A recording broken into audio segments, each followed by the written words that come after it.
Ladies and gentlemen, this is Carlton House. As Henry alluded, we're absolutely honoured to stand this horse. The first three sons at the start of Street Cry have all left Group 1 winners. That's an outstanding result, and it really means that Street Cry, who is one of the most important stallions on the world stage, is going to leave his legacy. One of the marks of the horse, I believe, is that he was competitive at the top level in the Northern Hemisphere and down, as we saw, down here in the Southern Hemisphere. This is Albrecht, and you just have to look at him to understand why Peter Snowden was so excited when he came into training. Just a magnificent specimen. You know what I like about the up and coming? It's a bit like the Caulfield Guineas. It's becoming a stallion maker's race. Exceed and Excel, Schnitzel, Fastnet Rock, Testarossa, General Nadim and Masqué. Now that's a who's who of winners, isn't it? And this fellow's absolutely bred in the purple because he's out of a sister to Lonhro, another champion stallion. So in terms of stallions' pedigrees, they just don't come much better than this. Well, this is Epaulet. We shouldn't digress too far, and I suppose an opportunity now for this horse here at Darley. He'll take over the mantle. This is Commander's best son, a dual Group 1 winner and a tremendously talented horse. It was certainly as a 2-year-old, just beaten by Piero in a Tottenham slipper. He got as close as any horse got to Piero as a 2-year-old. He raced in a very high-class year. An extremely well-bred horse. He's out of one of the best broodmares in our band, probably is the best broodmare in our band. The final new horse for this season, the mighty Dawn Approach.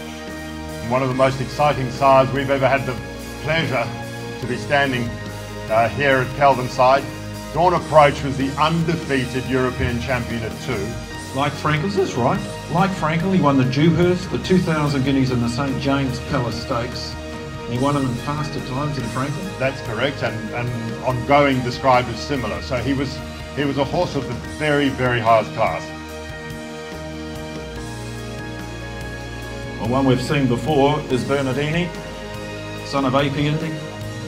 And very quickly becoming one of the best stallions in Australia. He is, of course, the sire of Boban, New South Wales Horse of the Year.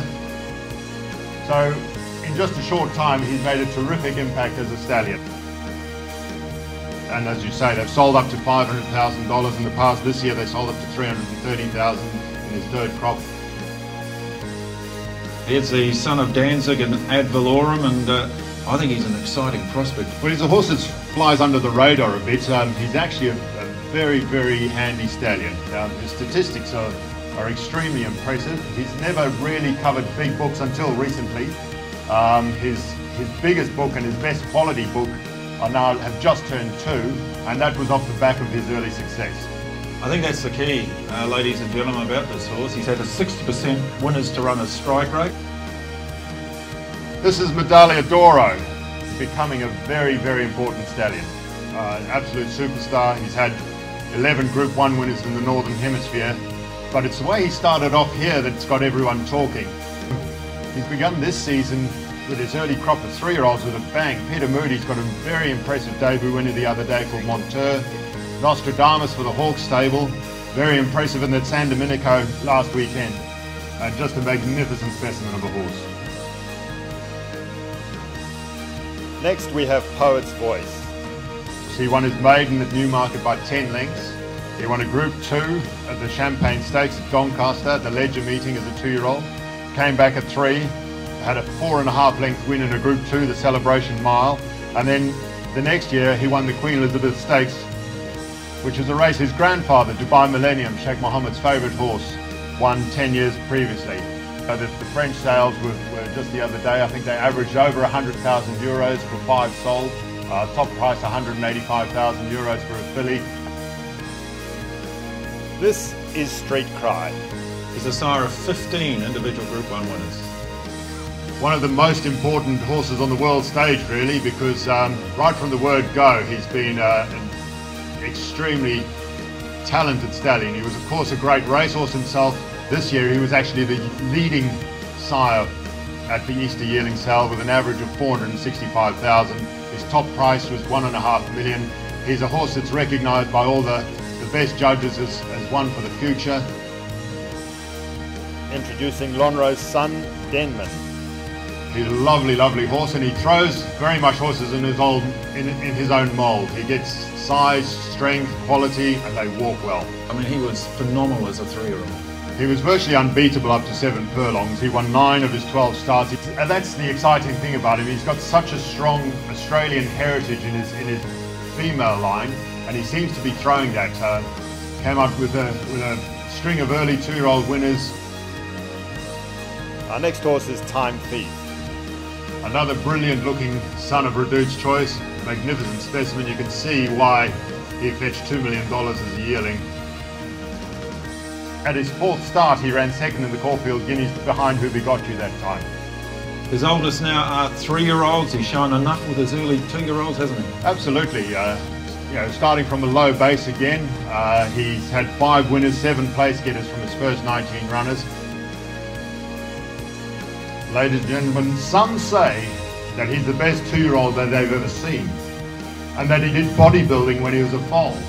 All we know is he's Seaboy, the ultimate sprinting machine. He's close coupled, he's strong, he has muscles on muscles, he's extremely efficient mover. He's some horse. Been so strongly supported since he's been to stud. He's covered full books every year, as you can imagine. Mares in foal to him sold for up to 800,000 on the Gold Coast this year. This is our second son of Lonhro, Benfica.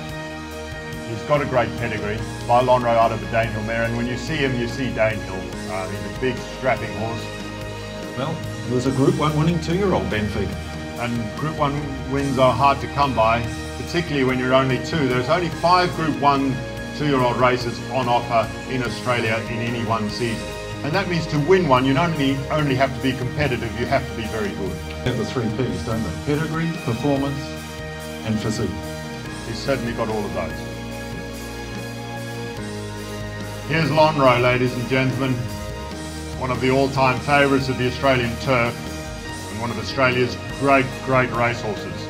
26 wins, 11 at Group 1 level. He's one of Australia's most consistent and elite stallions. At 6 Group 1 winners, 44 stakes winners already, stake earnings in excess of 50 million. And he's certainly making his mark, as we know, on the size table here. Stuart Ramsey had a lovely filly by him at Easter this year, which sold to American interest for 840,000. And last, but certainly not least, this is the champion sire, Exceed and Excel. Black Caviar is due in about 3 weeks' time. We wish Neil Werrett well for a successful foaling and a healthy foal. But he's a great horse himself, Exceed and Excel. A great sprinter, very fast horse, dual record-breaking Group 1 winner. He broke 2 track records. Yeah. But it's as a stallion that he's really exceeding and excelling. He's the most successful reverse shuttle stallion to date. Well, he sired not only the Slipper winner Overreach, but 3 of the first 4 home in the Golden Slipper in 2013. He also got the Champagne and Sires Produce winner that year. He followed that up last season with another impressive juvenile, probably the best 2-year-old we saw last season. This is Earthquake.